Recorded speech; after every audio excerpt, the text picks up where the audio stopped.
সালাম আলাইকুম। কেমন আছেন সবাই? বাংলা গোল্ড প্রাইভেট লিমিটেডের পক্ষ থেকে আরেকটি নতুন ভিডিও নিয়ে আসলাম। আসলে প্রতারণার যে কত ধাপ হয় তা আমরা দিনে দিনে শিখছি। এতদিন ছিল যে কম ক্যারেটের প্রোডাক্টে মানে 22 ক্যারেট অথবা 21 ক্যারেট হলমার্ক করে সেটাকে বিক্রি করা হতো। সেখানে গ্রাহক প্রতারিত হতো। আজকাল ব্যবসায়ীরাও প্রতারিত হচ্ছে। কিভাবে? আসলে আপনি যখন গোল্ড কিনছেন তখন সেই গোল্ডের ভিতরে প্লাটিনাম সিরিজের একটি ধাতু মিশানো হচ্ছে, যার ফলে গোল্ডটি খুব সুন্দর চকচকে ও দৃঢ় হচ্ছে, শক্ত হচ্ছে, মজবুত হচ্ছে।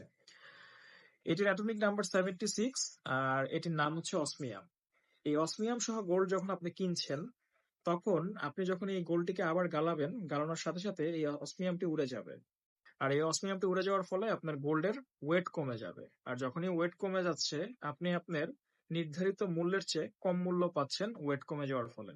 সুতরাং গোল্ড কেনার পূর্বে এখনকার সময়ে ব্যবসায়ীদেরকেও সচেতন হতে হবে। আপনি কি অসমিয়াম যুক্ত গোল্ড কিনছেন কি কিনছেন না। ধন্যবাদ। আরো মূল্যবান তথ্য পেতে আমাদের সাথে যোগাযোগ করতে পারেন। আমরা সর্বাত্মক সহযোগিতা করব আপনাদেরকে।